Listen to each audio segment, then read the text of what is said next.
Imagine a world where the British Empire controlled 1/4 of the planet. They ruled the oceans, crushed nations, toppled kings, and wrote history with gunpowder. They had the world's strongest navy, richest economy, and most feared soldiers. And yet, against all odds, a group of farmers, blacksmiths, and village shopkeepers stood up and said 5 powerful words: "We will not be slaves anymore."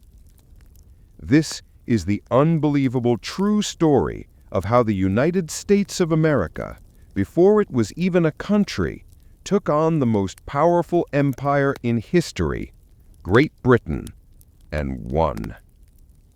In 1775, America was not America. It was simply a cluster of 13 colonies under strict British rule. The British controlled taxes, trade, laws, even what newspapers could print. Ordinary Americans had no voice, no vote, no rights. British soldiers walked freely in American towns, arresting anyone who spoke against the crown. People felt like prisoners in their own land. But history changed in a small tavern in Boston. A group of men gathered secretly, whispering about freedom.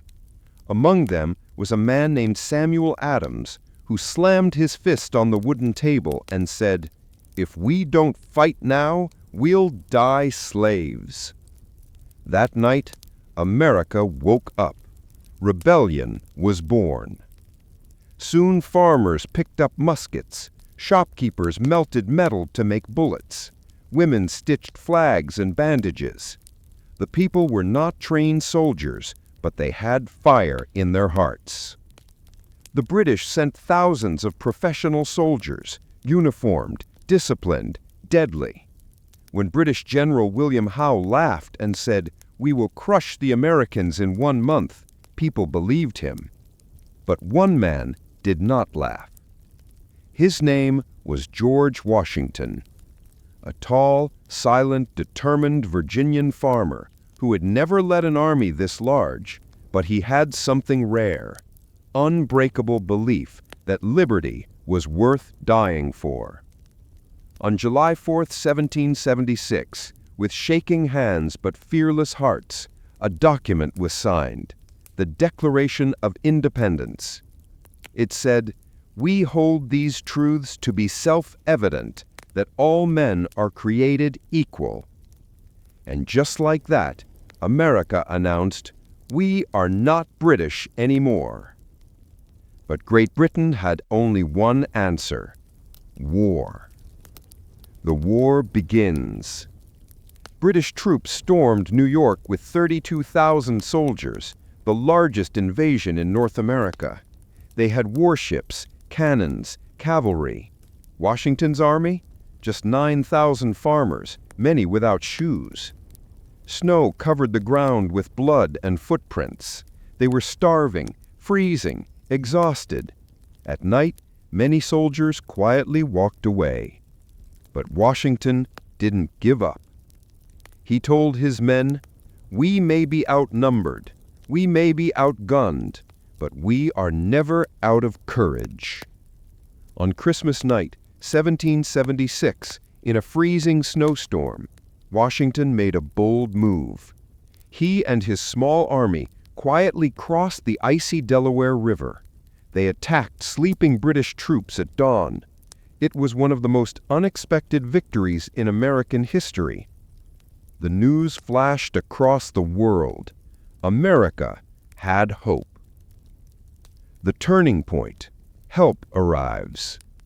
A young French aristocrat named Marquis de Lafayette, only 19 years old, sailed across the ocean and told Washington, "I've come to learn and to fight for freedom."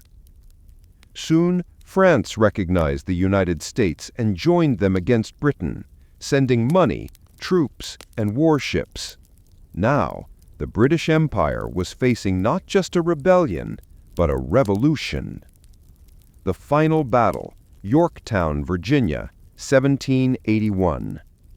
British General Cornwallis set up camp in Yorktown, believing he was safe. He didn't know Washington had a secret plan. With the help of French troops on land and French ships blocking the sea, Cornwallis was trapped. Cannons thundered. Smoke filled the fields. British soldiers tried to break out, but it was too late. On October 19, 1781, the impossible happened. The British Army surrendered. Thousands of red-coated soldiers marched out in silence. Their drums echoed a tune called "The World Turned Upside Down," because truly, the world had changed. Against all odds, America had defeated the most powerful empire on earth. What happened next? 2 years later, in 1783, Great Britain officially signed the Treaty of Paris, recognizing the United States of America as a free, independent nation.